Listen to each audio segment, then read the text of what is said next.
how to use chi-square to test the relationship between nominal variables for significance. The data in the table are from the case study Mediterranean Diet and Health and show the relationship between diet and health outcomes. Some of the subjects followed the low-fat diet recommended by the American Heart Association, while others followed a Mediterranean-type diet consisting of more bread and cereals, more fresh fruit and vegetables, more grains, more fish, fewer delicatessen foods, and less meat. The adverse health events of cancer, fatal heart disease, and non-fatal heart disease were recorded over a 4-year period. We can see that the American Heart Association diet led to more adverse health events.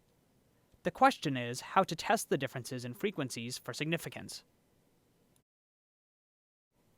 The first step is to compute the expected frequency for each cell based on the assumption that there is no relationship between diet and health outcome. You can see that 22 of the 605 subjects developed cancer. The proportion who developed cancer is therefore 22 over 605, which equals 0.0364. Therefore, if there were no relationship between diet and outcome, we would expect 0.0364 of the subjects to develop cancer, regardless of which diet they were on. Since 303 subjects were on the AHA diet, we would expect 0.0364 times 303, which equals 11.02, cancers on the AHA diet. Similarly, we would expect 0.0364 times 302, which equals 10.98, cancers on the Mediterranean diet. Notice that there were more cancers than expected on the AHA diet, 15 versus 11, and fewer than expected on the Mediterranean diet, 7 versus 11.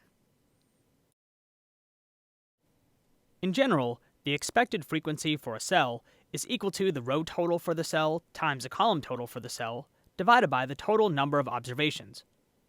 For example, to compute the expected frequency for cancer in the AHA diet, you multiply the row total of 303 by the column total of 22 and divide by the total of 605. The result is 11.02. The expected frequencies for each cell are shown in parentheses. As in the case of one-way tables, chi-square is computed for each cell by squaring the difference between expected and observed frequencies and dividing by the expected frequency. These values are then summed. For example, for the AHA cancer cell, the expected minus observed is 3.98. The square of 3.98 is 15.84. Dividing this by the expected frequency of 11.02 gives 1.437. The chi-square is the sum of these calculations for the 8 cells. For these data, chi-square equals 16.55. The degrees of freedom are computed by multiplying the number of rows minus 1 by the number of columns minus 1. In this case, there are 2 rows and 4 columns, so we multiply 2 minus 1, which equals 1, by 4 minus 1, which equals 3, obtaining 3.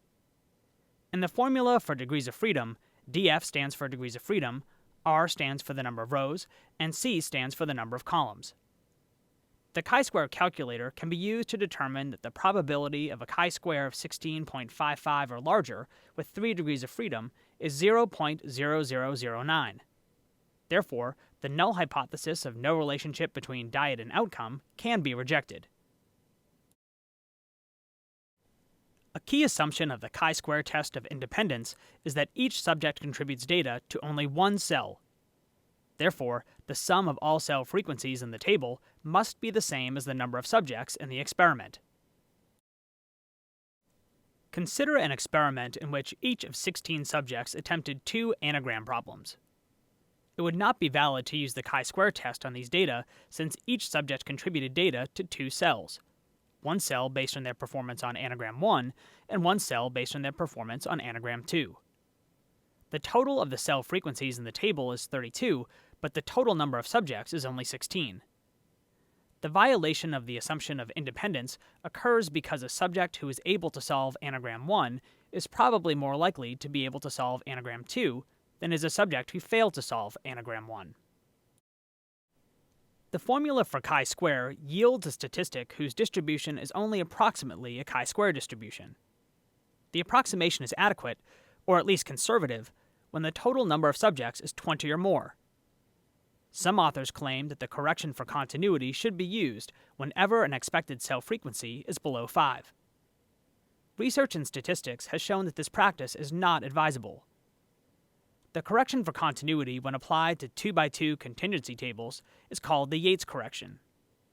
The simulation 2x2 tables lets you explore the accuracy of the approximation and the value of this correction.